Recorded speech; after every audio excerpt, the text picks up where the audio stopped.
Madam कुछ बात का डर नहीं था कि बड़े बड़े जनप्रतिनिधि और साहब का हम ऑफर ठुकरा रहे हैं, मेरा ट्रांसफ़र ऐसे जगह पे कर दिया जाएगा जहां बहुत सारी समस्याओं का सामना करना पड़ सकता है। ट्रांसफ़र से कभी डर नहीं लगता। बिहार में काम करना है, किसी भी प्रखंड में काम करना है, और सबसे बड़ी बात है कि बिहार के एक कोने पे मेरा ससुराल है और दूसरे कोने पे मेरा मायके है। दक्षिण भारत में मेरा मायके है और उत्तरी भारत में मेरा ससुराल है, इसलिए ऐसे भी पूरा बिहार हम कवर कर चुके हैं। हमको कुछ नहीं, मैंने आरा में भी नौकरी किया है, मैंने मुजफ्फरपुर में भी नौकरी किया है, सुपौल में नौकरी किया, सहरसा में नौकरी किया, मधेपुरा में नौकरी किया, अभी गया जिले में कर रही हूँ। इसलिए लगभग पूरा बिहार घूम चुकी हूँ, इसलिए ट्रांसफ़र का डर नहीं लगता कि कौन कहाँ ट्रांसफ़र करा देगा। बस सही करना है, जेन्युइन करना है, लोगों के लिए करना है, बस मेरी यही। आपकी बातों से तो यही लग रहा है कि मैडम बहुत कड़क हैं, लगता है किसी का चलने वाला नहीं है इस क्षेत्र में।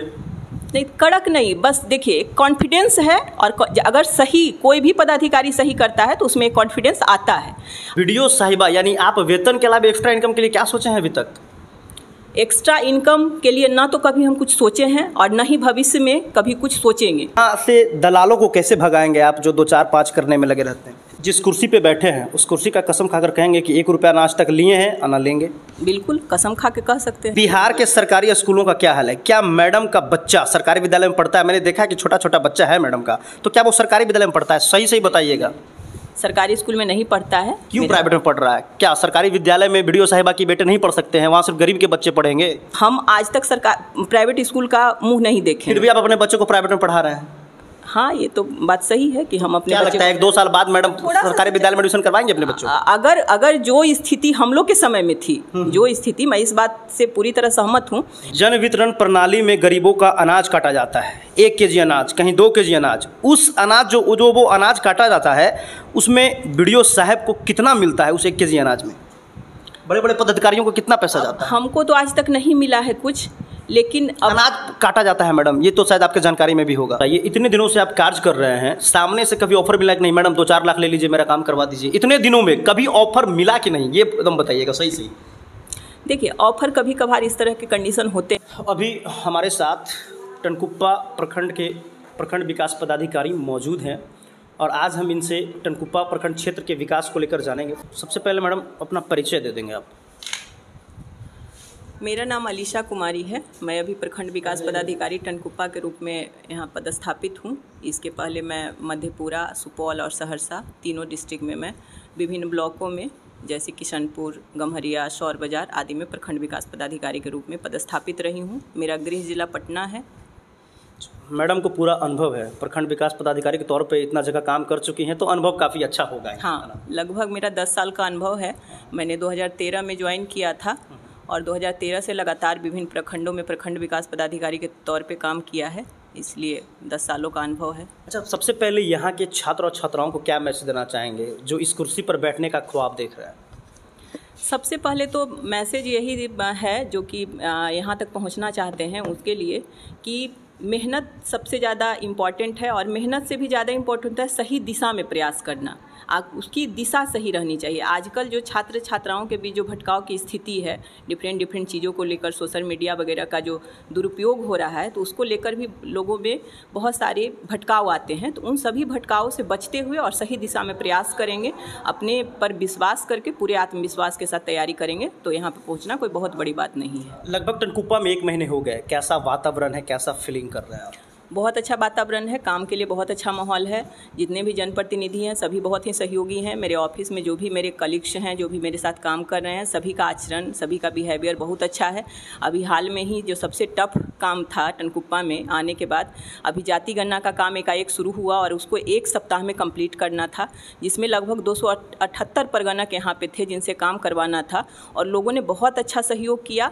और जो टनकुप्पा सबसे निचले स्थान पे था, फर्स्ट रिव्यू के दिन हम लोग लगभग 33 में हम लोग 31वें स्थान पे थे, तो हम लोगों ने वहाँ से उठ के हम लोगों ने 3रे स्थान पे जगह बनाई अपनी, और लोगों ने बहुत ही सपोर्ट और बहुत ही मोटिवेशन के साथ काम किया और सही समय पे काम को पूरा किया। आपके पास क्या प्लानिंग है जिसके तहत टनकुप्पा प्रखंड में आप काम करने वाले हैं मैडम?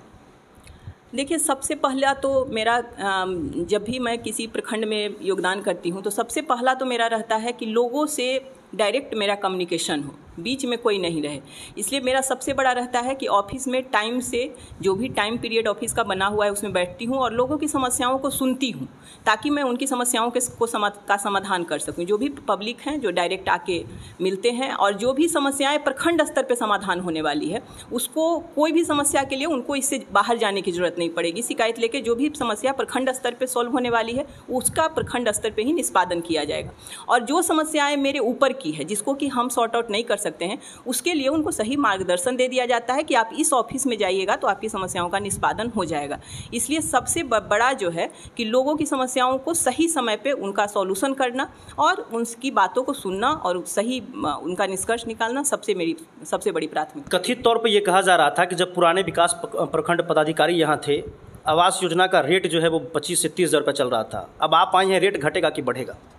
देखिए, ये कोई रेट कहीं से भी किसी भी योजना में, जो भी सरकारी योजनाएं प्रखंड स्तर पे कार्यान्वित हो रही है, मैं एक बात आपको साफ तरीके से बता दूं कि इसमें किसी प्रकार का कोई रेट निर्धारित नहीं है और न ही किसी कोई अधिकार है। सरकार, हम लोग जो भी सरकारी पदाधिकारी प्रखंड स्तर पे, अंचल स्तर पे काम करते हैं, सबको सरकार काम करने के लिए वेतन देती है और हम लोग अपने वेतन में पूरी तरह से खुश हैं, संतुष्ट हैं। और जो भी अगर कभी आपको या किसी पब्लिक को अगर इस तरह का कोई लगता है कि उनसे अवैध किसी प्रकार की वसूली की जाती है, वो मेरे पास कंप्लेन करेंगे, उसके कंप्लेन का निष्पादन किया जाएगा और जो दोषी होगा उसको दंडित किया जाएगा। तो वीडियो साहिबा, यानी आप वेतन के अलावा एक्स्ट्रा इनकम के लिए क्या सोचे हैं अभी तक?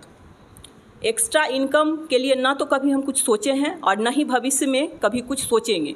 एक बात मैं आपको एकदम साफ तरीके से क्लियर कर देती हूँ कि मैं, सरकार हमको जो पे कर रही है काम करने के लिए, मैं उसमें पूरी तरह से संतुष्ट हूँ और उसी के एवज में मैं यहाँ लोगों को सेवा देती हूँ। मैंने दूसरे और कहीं से कुछ इनकम के लिए मेरी ऐसी कोई प्लानिंग नहीं है और मैंने दूर दूर तक इसके बारे में कभी कोई विचार नहीं किया। अच्छा, ये बताइए, इतने दिनों से आप कार्य कर रहे हैं, सामने से कभी ऑफर मिला कि नहीं मैडम 2-4 लाख ले लीजिए, मेरा काम करवा दीजिए? इतने दिनों में कभी ऑफर मिला कि नहीं, ये एकदम बताइएगा सही सही।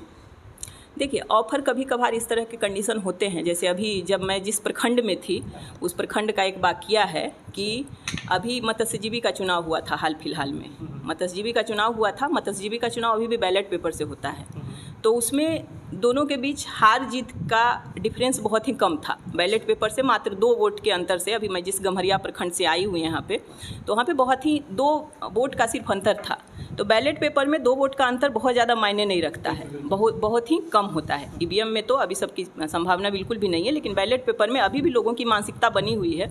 तो कुछ लोग ऐसा करते हैं, बहुत लोगों का प्रेशर आया, बहुत लोगों से फ़ोन करवाया गया, ऊपर के बहुत सारे बड़े लोगों का भी फ़ोन आया इस तरह के कि मतलब मैडम को लाखों का ऑफर आया। हाँ, मतलब इस तरह का किया गया। लेकिन मैं चूंकि वहाँ पे रिटर्निंग ऑफिसर थी और मैंने एक बात स्पष्ट कर दिया कि जब तक अगर हम रिटर्निंग ऑफिसर यहाँ पे है, सरकार ने जो हमको दायित्व दिया, अगर कोई 1 वोट से भी जीतेगा तो वही जीतेगा। तो इस तरह का पदाधिकारियों के पास इस तरह के प्रेशर कभी बहुत बार आते रहते हैं, जहाँ पे कि मेरे एक डिसीजन से बहुत कुछ बदल सकता है, तो उस तरह का मिलता है। लेकिन ये पदाधिकारी पे डिपेंड करता है कि उस समय वो उसको ज़्यादा तवज्जो देते हैं या अपना जो उनको पद मिला है उसको ज़्यादा अहमियत देते हैं। मैडम कुछ बात का डर रही था कि बड़े बड़े जनप्रतिनिधि और साहब का हम ऑफर ठुकरा रहे हैं, मेरा ट्रांसफर ऐसे जगह पे कर दिया जाएगा जहाँ बहुत सारी समस्याओं का सामना करना पड़ सकता है। ट्रांसफर से कभी डर नहीं लगता। बिहार में काम करना है, किसी भी प्रखंड में काम करना है, और सबसे बड़ी बात है कि बिहार के एक कोने पे मेरा ससुराल है और दूसरे कोने पे मेरा मायके है। दक्षिण भारत में मेरा मायके है और उत्तरी भारत में मेरा ससुराल है। इसलिए ऐसे भी पूरा बिहार हम कवर कर चुके हैं। हमको कुछ नहीं, मैंने आरा में भी नौकरी किया है, मैंने मुजफ्फरपुर में भी नौकरी किया है, सुपौल में नौकरी किया, सहरसा में नौकरी किया, मधेपुरा में नौकरी किया, अभी गया जिले में कर रही हूँ। इसलिए लगभग पूरा बिहार घूम चुकी हूँ। इसलिए ट्रांसफर का डर नहीं लगता कि कौन कहाँ ट्रांसफर करा देगा। बस सही करना है, जेन्युइन करना है, लोगों के लिए करना है, बस मेरी यही। आपकी बातों से तो यही लग रहा है कि मैडम बहुत कड़क हैं, लगता है किसी का चलने वाला नहीं है इस क्षेत्र में। नहीं, कड़क नहीं, बस देखिए कॉन्फिडेंस है। और अगर सही कोई भी पदाधिकारी सही करता है तो उसमें एक कॉन्फिडेंस आता है। अगर आप सही कर रहे हैं, अगर आपने कोई भी गलत लोगों से आप प्रभावित नहीं होते हैं, अगर आप सही हैं तो आप में कॉन्फिडेंस रहेगा। और ये कॉन्फिडेंस है, कोई ऐसा नहीं है कि कड़क या कुछ नहीं है। मैं लोगों की बातें सुनती हूँ, सारे जनप्रतिनिधि की बातें सुनती हूँ, सबको बराबर का सम्मान मिलता है, मान सम्मान मिलता है, ऐसा कुछ नहीं है, सबको उतना ही। लेकिन हाँ, अगर कोई गलत करवाना चाहेंगे तो ये संभव नहीं है। जब तक मैं इस कुर्सी पे हूँ तब तक गलत नहीं हो सकता है। चलिए, मैडम सभी बातों का सही तरीके से जवाब दे रही हैं। एक और सवाल है मैडम, बिहार में ऐसा कौन सा योजना है जिसमें बड़े पैमाने पर भ्रष्टाचार है? चूंकि अब तक आप सही बोली हैं तो ये भी मुझे लगता है कि सही जवाब ही देंगी। ऐसा कौन सा योजना है जिसमें बड़े पैमाने पर धांधली होता है? देखिए, आपका जो इशारा है मैं बहुत अच्छी तरह से समझ रही हूँ कि आपका इशारा प्रधानमंत्री आवास योजना जो कि ग्रामीण विकास विभाग के द्वारा संचालित की जा रही है और डायरेक्ट मेरे कंट्रोल में है। आपका इशारा उसी योजना की तरफ है जिसमें हमको भी बीच बीच में इस तरह का कंप्लेन मिलते रहते हैं, लेकिन मैंने सहायकों के साथ बैठक करके, मैंने जनप्रतिनिधियों के साथ बैठक करके इस बात को स्पष्ट कर दिया है कि जनता का शोषण नहीं होगा। जनता को जो पैसा हमने घर बनाने के लिए दिया है, लोग उसका घर बनाएंगे। और अगर घर नहीं बनेगा, अगर आप उसका अवैध वसूली कीजिएगा, अगर मान के चलिए कोई भी बिचौलिया अगर अवैध वसूली कर लेगा तो घर नहीं बनेगा। घर नहीं बनेगा, अगर घर अपूर्ण रहेगा तो फिर कार्रवाई होगी। मैंने सारे सहायक और जनप्रतिनिधि की आने के साथ ही 2-3 दिन के बाद ही सारे मुखिया जी का भी बैठक किया था और सारे सहायक का भी बैठक किया था। सम्मिलित रूप से सारी योजनाओं की समीक्षा भी हुई थी और साथ ही साथ उसमें एक इस तरह का डायरेक्शन भी दे दिया गया था। और मैं पूरी कोशिश करूँगी कि जो भी योजनाएं कार्यान्वित हो पूरी पारदर्शिता और पूरी ईमानदारी के साथ हो। मैं इसको दूर करने की, जो आप लोग का ग्रीवांसेज है, मैं उसको पूरी तरह से दूर करने की कोशिश करूँगी। जन वितरण प्रणाली में गरीबों का अनाज काटा जाता है, 1 केजी अनाज, कहीं 2 केजी अनाज। उस अनाज जो वो अनाज काटा जाता है उसमें बीडीओ साहब को कितना मिलता है? उस 1 केजी अनाज में बड़े बड़े पदाधिकारियों को कितना पैसा जाता है? हमको तो आज तक नहीं मिला है कुछ, लेकिन अनाज काटा जाता है मैडम, ये तो शायद आपके जानकारी में भी होगा। अनाज काटा जाता है, इसके बारे में कभी कभी कुछ इस तरह का कंप्लेन मेरे पास आता है कि हमको अनाज कम मिला या जो हमको इतना मिलता था उतना। तो देखिए, आप आजकल तो उसमें भी बहुत सारा सरकार ने सुधार किया है। बहुत सारा पॉस मशीन वगैरह या बहुत सारा थंब वगैरह का जो आ रहा है, धीरे धीरे सबको आधार से अपडेट किया जा रहा है। अब उन लोग का भी है कि जितना लोग अंगूठा लगाएंगे उतना ही उनको आवंटन मिलेगा, आवंटन काट लिया जाता है। तो देखिए, सरकार धीरे धीरे कर रही है। जैसे कि आपने अभी प्रधानमंत्री आवास योजना की ही बात की, तो कोई भी, जैसे अभी हम लोग डायरेक्ट बेनिफिट ट्रांसफर की तरफ जा रहे हैं। हम लोग हर एक योजना में, जैसे प्रधानमंत्री आवास योजना का पैसा ही हम लोग डायरेक्ट लाभुक के खाते में देते हैं। तो अब हम लोग इस दिशा में प्रयास कर रहे हैं कि सारा पैसा लाभुक के खाते में जाए। पहले आप देखते थे ब्लॉक स्तर पे बहुत सारी योजनाएं चेक के माध्यम से होती थी या हम लोग कैश वितरण करते थे। तो ऐसे भी धीरे धीरे करके सारी योजनाओं में घटते जा रहा है। लोगों को ये जो भ्रष्टाचार की बात हम लोग करते हैं, लेकिन सबसे बड़ी बात है कि उसके लिए लोगों को भी जागरूक होना होगा। पैसा तो हम उनके खाते में दे रहे हैं, अगर उसके बाद भी लोग उनसे अवैध वसूली कर लेते हैं तो ये सिर्फ ऐसा नहीं है कि सिर्फ सिस्टम का दोष है, इसमें लोगों को भी जागरूक होना होगा। और ये जागरूक करने में लोगों, जनप्रतिनिधि की भी भूमिका महत्वपूर्ण है, आप लोगों की भी भूमिका महत्वपूर्ण है कि जब पैसा हम डायरेक्ट आपके खाते में दे रहे हैं तो फिर क्यों लोग वसूली कर रहा है। हम तो यहाँ से FTO साइन करते हैं, मेरा साइन होता है और डायरेक्ट लाभुक के खाते में पैसा चला जाता है, लेकिन उसके बाद भी अगर लोग मोटिवेट होकर लोगों को दे रहे हैं तो इसके लिए सबको प्रयास करने की जरूरत है। इसके लिए सिर्फ मान के चलिए BDO साहब को या सिर्फ कर्मी को दोषी करके तो इससे बचा नहीं जा सकता। इसमें सबकी भूमिका है कि सब लोग उसको मोटिवेट करें कि जब डायरेक्ट है तो सरकार ने जो डायरेक्ट बेनिफिट ट्रांसफ़र का लाया या फिर पॉस मशीन या डिफरेंट चीज़ें जो आप देख रहे हैं, तो ये भ्रष्टाचार को ही कम करने का एक तरीका है। तो धीरे धीरे इससे हम लोग सफल होंगे और कुछ दिनों के बाद जब आप आइएगा तो ये सब जो बातें होती है कि कितना लिया जाता है, कितना धीरे धीरे गायब होगा। लोग शिक्षित होंगे तो हम लोग इस पर मतलब चुनौती। बिहार के सरकारी स्कूलों का क्या हाल है? क्या मैडम का बच्चा सरकारी विद्यालय में पढ़ता है? मैंने देखा है कि छोटा छोटा बच्चा है मैडम का, तो क्या वो सरकारी विद्यालय में पढ़ता है? सही बताइएगा। सरकारी स्कूल में नहीं पढ़ता है। क्यों प्राइवेट में पढ़ रहा है? क्या सरकारी विद्यालय में BDO साहिबा की बेटे नहीं पढ़ सकते हैं? वहाँ सिर्फ गरीब के बच्चे पढ़ेंगे? बिल्कुल पढ़ सकते हैं और हम लोग इस दिशा में काफ़ी प्रयास भी कर रहे हैं। इधर आपने देखा होगा कि सिस्टम, कोई भी सिस्टम जब एक बार, आप लोग भी जानते हैं, मैं भी जानती हूँ एज ए सरकारी पद, मुझे भी पता है कि स्कूलों की स्थिति थोड़ा सा हुआ था खराब, लेकिन अभी हुआ था खराब, अभी सही हो गया। अभी हम लोग उसके लिए बहुत ज़्यादा प्रयास कर रहे हैं। देख रहे हैं कि ब्लॉक स्तर पे टीम बना के, जिला स्तर पे टीम बना के हम लोग का भी सारा इंदिरा आवास सहायक, BRS, मनरेगा PO, जितने भी सुपरवाइजरी स्टाफ हैं, यहाँ तक कि हमको भी सप्ताह में 2 दिन 3 दिन जाके स्कूल को वेरीफाई करके उसका रिपोर्ट देना है और वो रिपोर्ट सीधे आपको जाता है वहाँ पे जो शिक्षा विभाग के सचिव हैं उनके पास, डायरेक्ट वहाँ से मॉनिटरिंग होती है। डेली शाम को उन लोग को VC के माध्यम से मॉनिटरिंग किया जा रहा है। तो इस दिशा में लोग मतलब बहुत तीव्र गति से प्रयास किया जा रहा है कि स्कूल की विधि व्यवस्था सुधरे। अच्छा, आप जैसे अधिकारियों के बेटे, नेताओं के बेटे, मंत्री को सरकारी विद्यालय में पढ़ना चाहिए कि नहीं? जरूर पढ़ना चाहिए। अगर सब कुछ ठीक रहेगा पढ़ना ही चाहिए, क्यों नहीं पढ़ेंगे। सरकारी विद्यालय, हम यहाँ तक कि मैं बता दूं कि मैं जो आज पदाधिकारी बनी हूँ, तो हम आज तक सरकार प्राइवेट स्कूल का मुंह नहीं देखे। फिर भी आप अपने बच्चों को प्राइवेट में पढ़ा रहे हैं? हाँ, ये तो बात सही है कि हम अपने क्या लगता है 1-2 साल बाद मैडम सरकारी विद्यालय में एडमिशन करवाएंगे अपने बच्चों को? अगर जो स्थिति हम लोग के समय में थी, जो स्थिति, मैं इस बात से पूरी तरह सहमत हूँ कि स्थिति थोड़ी सी गड़बड़ है। हाँ, थोड़ी सी गड़बड़ थी, लेकिन अब जो जिस दिशा में प्रयास किया जा रहा है वो सुधर रहा है, वहाँ का माहौल सुधर रहा है, वहाँ का वातावरण सुधर रहा है। पढ़ाई में एक जो आई है अभी लोग की उपस्थिति में, टीचर की उपस्थिति में, छात्रों की उपस्थिति में जो बढ़ोतरी हुई है, तो कुछ दिनों के बाद हमको ऐसा लग रहा है कि स्थिति में सुधार होगा और वो दिन आएगा जब हम लोग भी अपने बच्चे को सरकारी स्कूल में आराम से पढ़ाएंगे और सरकारी स्कूल में पढ़ के भी लोग बहुत बड़े बड़े ऑफिसर बनेंगे। चलिए अब सीधा सवाल हम आपके कुर्सी पे कर लेते हैं। आपके कुर्सी के द्वारा एक नियम कानून का उल्लंघन कर दिया गया है। आपके क्षेत्र में एक पहाड़पुर सरकारी विद्यालय है जहां शिक्षकों की कमी थी, उसके बावजूद वहां से एक महिला शिक्षिका का समांजन कर दिया गया, वो भी यहाँ के बीडीओ साहिबा के द्वारा, यहाँ के अधिकारियों के द्वारा। उस चीज़ में गलती हुई है कि नहीं? इस चीज़ को मानते हैं कि नहीं आप? अभी देखिए, अभी जो आपके द्वारा जो प्रश्न उठाया गया है वो मेरे पास आवेदन आया था, इधर 1 सप्ताह पहले मेरे पास भी आया है आवेदन, तभी हमको उसके बारे में जानकारी मिली है। ये पूर्व के बीडीओ साहब के द्वारा समायोजन किया गया है। अभी उसको हम जांच में दिए हैं, एक पर्यवेक्षकीय पदाधिकारी को, प्रखंड सांख्यिकी पदाधिकारी को उसके लिए नामित किए हैं कि उसमें प्रक्रिया का पूरा पालन हुआ है कि नहीं हुआ है, उसको देखने के लिए। अभी चूंकि जाति जनगणना में हम लोग काफ़ी ज़्यादा व्यस्त हो गए थे, अब थोड़ा फ्री हुए हैं, तो उसको जांच करवा के और अगर उसमें प्रक्रिया का पालन। समांजन का क्या प्रक्रिया, ये थोड़ा बता दीजिए। समांजन का प्रक्रिया है, मेनली जो हम लोग समांजन करते हैं वो शिक्षक छात्र अनुपात के आधार पे ही करते हैं। जहाँ पे अगर कोई ऐसा विद्यालय जहाँ पे कि बच्चे बहुत अधिक हैं, लेकिन अगर वहाँ पे शिक्षक की कमी है, तो उस परिस्थिति में शिक्षा विभाग अगर हमको करती है, तो चूँकि प्रखंड स्तरीय नियोजन समिति के हम सचिव हैं और प्रमुख साहब अध्यक्ष होते हैं, तो प्रखंड स्तरीय नियोजन समिति इस तरह का निर्णय ले सकती है शिक्षक छात्र अनुपात को देखते हुए। मेनली जो समांजन होता है उसमें सबसे ज़्यादा महत्वपूर्ण होता है आपका शिक्षक छात्र। और आपके इसी विद्यालय में जहाँ शिक्षकों की कमी, उसके बावजूद आप समांजन कर रहे हैं, तो ये तो गलत है। हाँ, वही गलत। और देखिए, जांच कर रहे हैं, जांच प्रक्रियाधीन है। जब तक जांच की प्रक्रिया पूरी नहीं हो जाती है, हम पूरी तरह से संतुष्ट नहीं हो जाते हैं, तब तक हम सही या गलत नहीं कर सकते। मैडम ने किस परिस्थिति में ये किया था, उसको जांच करने के बाद ही हम आपको। ऐसा तो नहीं कि प्रमुख साहब का अगर दबाव आ जाए, बड़े बड़े अधिकारियों का फ़ोन आ जाए, तो मैडम रुक जाएंगी? ऐसा कुछ नहीं है। वैसा अगर दबाव में ही काम करना है तो फिर बीपीएससी एग्ज़ाम, इतना बड़े एग्ज़ाम को क्वालिफाई करना, 3 परीक्षाएं पास करके इस कुर्सी पे पहुंचना, अगर दबाव में ही काम करना है तो फिर इसकी कोई प्रासंगिकता ही नहीं है। हम लोग जो भी है किसी के दबाव में ना तो कभी आए हैं।